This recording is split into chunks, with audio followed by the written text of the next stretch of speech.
me ask you a question. What creates the look of a picture? Is it the camera? Is it the lens? The photographer, obviously. I believe it's a mix of all of these things and even more, but undoubtedly the lens plays a huge role here.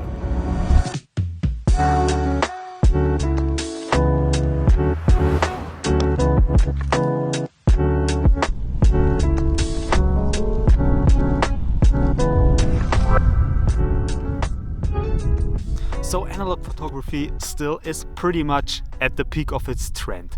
And this is for a good reason. But do you really need, all the expensive stuff? A used analog camera body where you can get scammed on eBay, for example, or expensive film stock, and the results are not guaranteed with film stock, especially when you're just starting out, There will be a lot of shots which will turn out blurry or under or overexposed. Or even worse, one of these, trash TikTok shop cameras that they try to sell you with the argument that they produce, nostalgic, retro-looking photos with the emotion and the feeling to it, which is honestly totally bullshit. I will maybe talk about that in another video. So this is definitely not a good idea. As I said, I am a huge film photography fan, but I always try to make it more accessible for everybody. So one thing that you could do is just buy an old vintage lens and put it on your camera that you most likely already have. For example, like this. So this is a 28mm f2.8 Leica lens, which is, over 40 years old, and I tried to shoot with it today and see if you can get, the true retro feeling with this lens on a relatively new body. This is a full frame camera here, but it really doesn't matter the brand, if it's full frame or APS-C. This is nothing that you should worry about at the moment. So this is just basically a placeholder camera for everything that you might have at home already.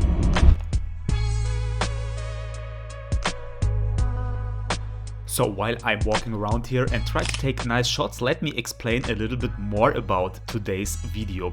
I not just wanna take pictures with an old lens attached to my camera, I also wanna limit myself to 36 pictures that I can take today. This is the exact amount that a normal film roll would have, and I wanna show you every single picture that I take today. In addition to that, I wanna keep the editing to an absolute minimum. I shoot in RAW, so a little bit of editing I believe is okay, but as I said, I really do not want to change the look of the photo. I will show you everything that I do in this video as well. So while I show you the things I shoot today, I want to talk about what makes an analog camera feel analog. And I have to say, over the years, I found that it's not just about the film itself, it's about how you shoot. Analog photography always comes with a slower and more intentional and more tactile process of shooting.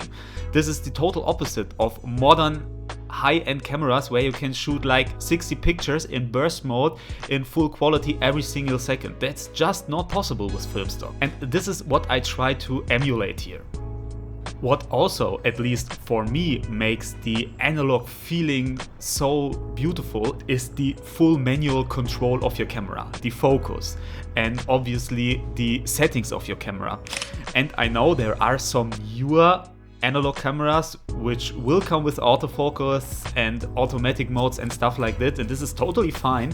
But as I said, for me and the whole process, I really like to choose my settings intentionally and really take my time, choose the focus, and then take a single picture and hope that it turns out beautifully. And with a real analog camera you wouldn't be able to tell until the film is developed, obviously.